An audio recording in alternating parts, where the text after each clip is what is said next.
Hello and welcome.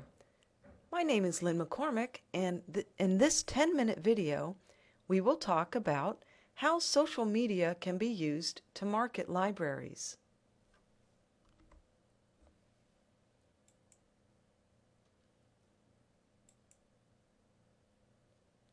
There are many definitions for social media, but I like this one because the emphasis is on multi-directional conversations.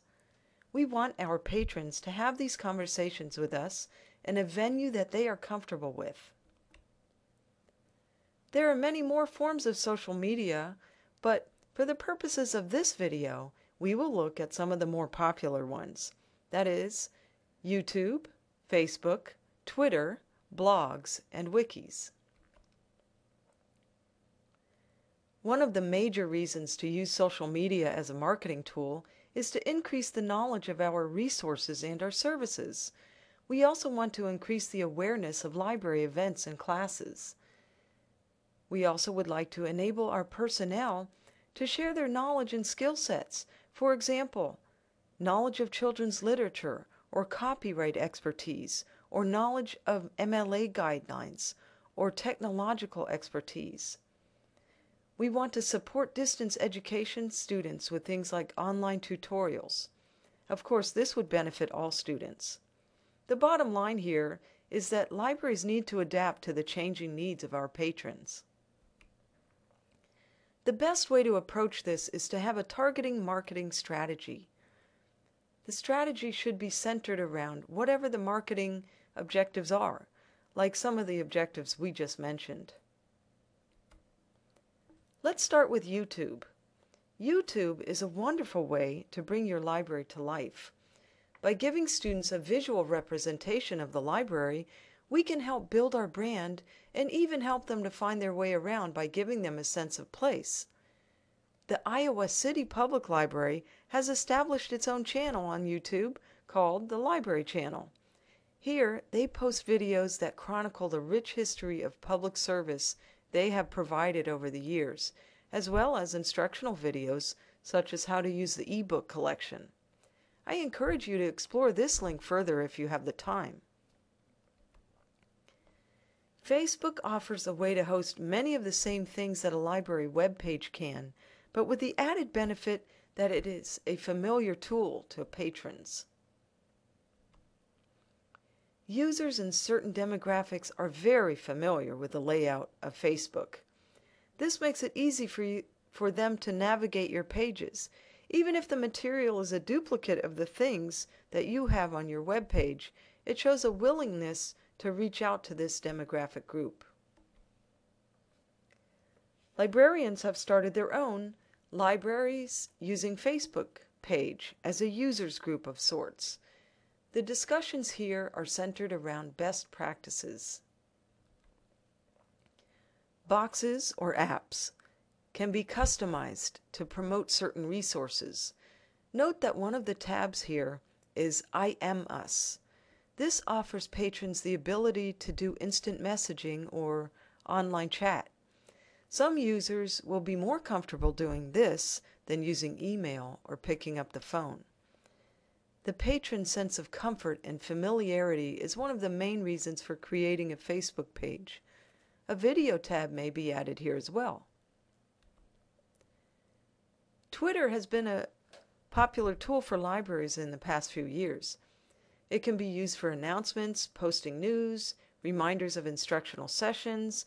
It can be used as a communication tool or to initiate a reference session. It can also be used as a collaboration tool with peers. One unique use of Twitter that has come up recently is called Twit-Lit. Twitter sites can host poetry contests for short poems like limericks or haiku. Twit-Lit can also take the form of a crowdsourced story. This would be where the library provides a prompt for the story and the patrons provide additional lines to the story until a conclusion is reached. At this community college site, they advertise things like the services they provide. 35 people used ebooks and databases yesterday. 528 pages were printed in the reference section. They also use it to host their favorite quotes. Blogs can do many of the things you can do on Facebook and Twitter, but they have the added advantage of having the space to offer more of a substantial post, especially in the case when you compare it with Twitter. A blog can be used to list events in the library, such as tech training, new titles, modified hours, etc., and can be set up to link directly to your web page.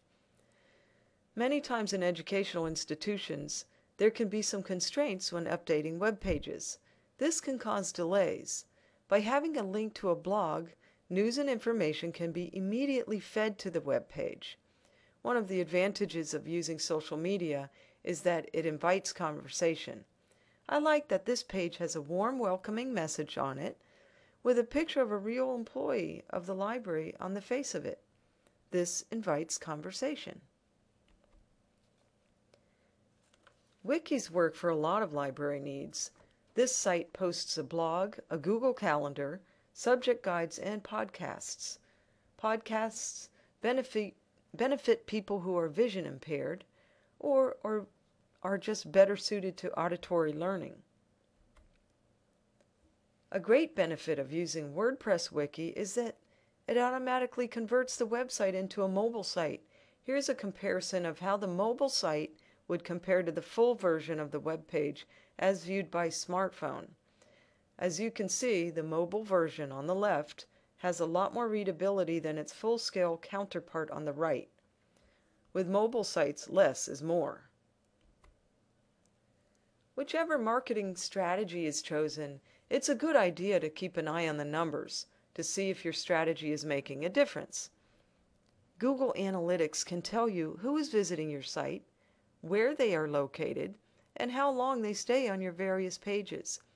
Google Analytics is the most commonly known tool for this, but there are many new startups coming into this field. Our patrons have different needs, and therefore there can never be a one-size-fits-all version of marketing. The good news is that by using social media, we can tailor a lot of what we do to offer our services to the various demographics. For example, an English student who needs to do research using databases could be directed to an online video tutorial on YouTube at the time he or she needs it. This could happen at 2 o'clock in the morning, on the night before the assignment is due, of course.